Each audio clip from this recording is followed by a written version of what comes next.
Hi ಗೆಳೆಯರೇ, ಈ ಒಂದು ವಿಡಿಯೋದಲ್ಲಿ ನಾವು 101ರಿಂದ 109ರವರೆಗಿನ ಸಂಖ್ಯೆಗಳ ಸ್ಕ್ವೇರ್ಗಳನ್ನ ಈಸಿಯಾಗಿ ಯಾವ ರೀತಿ ಕಂಡುಹಿಡಿಯೋದು ಅಂತ ನೋಡೋಣ.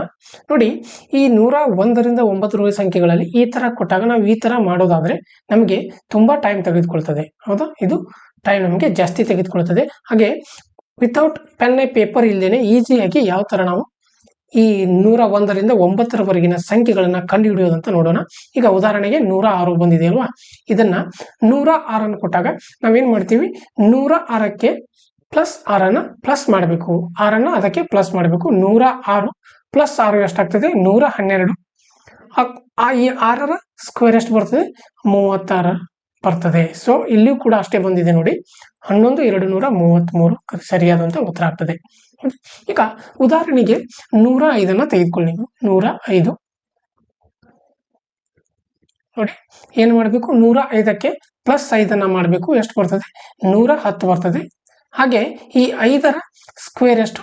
25. ಹೌದಾ? ಈಸಿಯಾಗಿ ಈ ತರ ಮಾಡಬಹುದು. ಮತ್ತೆ 107 ತೆಗೆದುಕೊಳ್ಳಿ. 107ರ ಸ್ಕ್ವೇರ್ ಅನ್ನ ಕೇಳಿದಾಗ ನೋಡಿ, 107ಕ್ಕೆ ಪ್ಲಸ್ 7 ಕೂಡಿಸಿದಾಗ 114.